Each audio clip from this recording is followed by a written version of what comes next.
Hi అండి. Welcome to my channel. ఇప్పుడిప్పుడే మనకు ఒక బ్రేకింగ్ న్యూస్ అయితే రావటం జరిగిందండి. ఏపీ ఉద్యోగులకు ఇప్పుడే కీలక జీవోనైతే విడుదల చేయడం జరిగింది ప్రభుత్వం. పూర్తి వివరాలు వీడియోలో తెలుసుకుందాం. మీరైతే వీడియోని ఎక్కడా కూడా స్కిప్ చేయకుండా ఎండ్ వరకు అయితే చూసేయండి.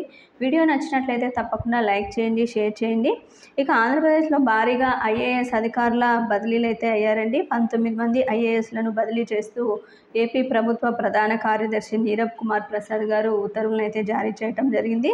వీరితో పాటు 2 ఐఏఎస్ అధికారులు కూడా బదిలీ అయ్యారండి. ముఖ్యంగా విజిలెన్స్ ఎన్ఫోర్స్మెంట్ డీజీగా అయితే హరీష్ కుమార్ గుప్తా, హోంశాఖ ముఖ్య కార్యదర్శిగా కుమార్ విశ్వజిత్ నియమితులైతే అయ్యారండి. ఇక చాలా వరకు కూడా ఈ బదిలీలకు సంబంధించి జీవోను కూడా విడుదల చేయడంతో ప్రభుత్వ ప్రధాన కార్యదర్శి నీరబ్ కుమార్ అయితే ఈ యొక్క ఉత్తర్వులను అయితే విడుదల చేయడం అయితే జరిగింది. ఇక అటవీ పర్యావరణ శాస్త్ర సాంకేతిక ప్రత్యేక ప్రధాన కార్యదర్శి, అదేవిధంగా రిజిస్ట్రేషన్ శాఖ కార్యదర్శి, ఇక చాలా వరకు కూడా ఈ విధంగా ఉద్యోగులందరూ కూడా బదిలీలు అయితే అయ్యారండి ఎట్టకేలకి. మీకు వీడియో నచ్చినట్లయితే తప్పకుండా లైక్ చేయండి, షేర్ చేయండి. Thank you for watching.